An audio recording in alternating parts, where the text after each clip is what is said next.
Mga kapuso, nasayod ba mo nga sa Iligan City dunay usa ka pamilya nga sobra duha ka dekada na nga nagaluto og lechon baka?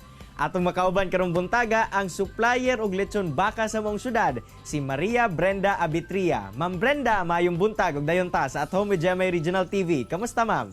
Mayong buntag po, mayo ra po. Ma'am, paun sa ba nagsugod nga nagka-ideya ka, ma'am, sa pagluto og lechon baka og nganong baka? Way back in 1994,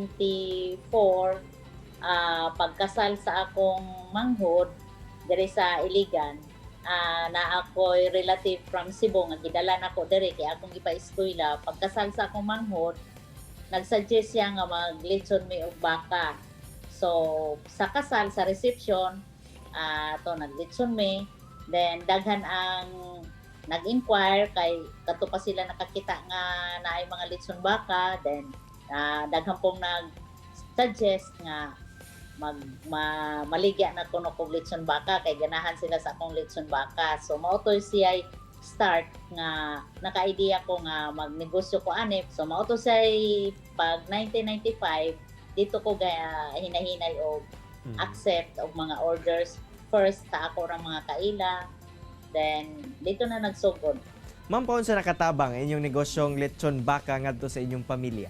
Dako kayo gikatabang labi na gyud pagkasira sa among gitrabahoan sa akong husband, ang National Steel Corporation nasira atong year 2000. Pagkasira adto nagsugod mig 2007. So naana po may na-save gikan adto kay naa po may sweldo. Pag sira mo wala gyud may naglisod, unlike sa uban nga naglisod gyud nga kaming duha sa the same company nga nasira. Wala may full blast na po among lechon baka ato na naabot namin sa Cagayan nya daghan namig mga customers sa other provinces. So nakatabang gyud na mong maayo, especially nga at that time pagsira sa National Steel Corporation, mga wa pa may nag-college, mga high school pa among mga anak, napahuman gyud namo tanan. Pero ani nga business. Ma'am, among sagad nga makita mao ang paglechon sa baboy ug manok. Pero unsa ba ang kalahian sa proseso sa pagluto og lechon baka? Mao-maura nga magluto mi gamit mi og charcoal, among tuyokon above ana nga charcoal. Pero mao-maura then ang isa ka paa ana duha man na ka klase mo paa or tibuok baka, whole nga baka. So unlike anang baboy ug manok nga makaisa nagluto, pagkaluto haon dayon, sa amo mora gradual ang among mag-slice mi, gradual mag-slice mi, pagtuyok maluto i-slice din tuyok na pod, slice sa maluto, gradual magsige mi og slice. Ma'am, unsa ba ang makonsider nimo nga ultimate secret nganong lamian gayod ang inyong lechon baka? Nagamit mi og mga natural herbs.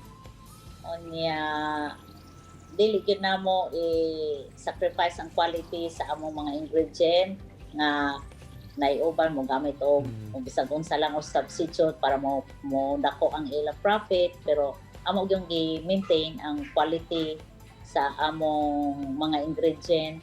Onya as much as possible mopili ra gyud may mga maayong klase nga mga karne nga baka.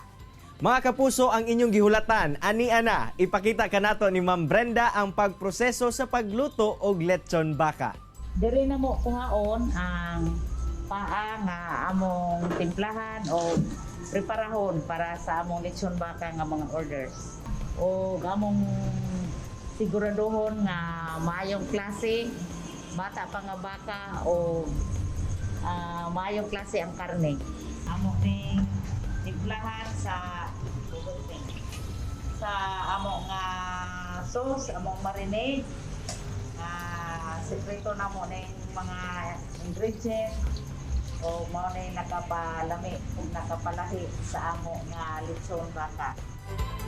Nahuman na namong timpla o ready na ni namong tugon para amo nang lutoon. Kung karon nga na baga na ang uling, ready na nga lutoon na mo ang paa sa baka. mo abot ni siya o tulo ka oras nga mahurot og kaluto ang tibuok pa.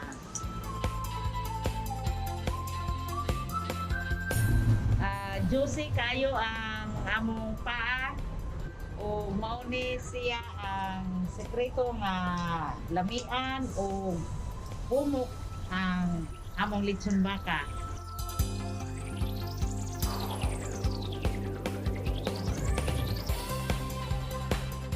Karon ang katong among in-slice nga baka mao na ni ron amo na ning gipang pack kay para ready to serve to our customers. Bago ra ko namahaw ba pero murag gibati na pud kog kagutom oy tungod sa lechon baka na akong nakita. Bitaw dagan kayong salamat Ma'am Brenda sa pag-share sa imong istorya sa pagluto og lechon baka. Kini ang At Home with GMA Regional TV.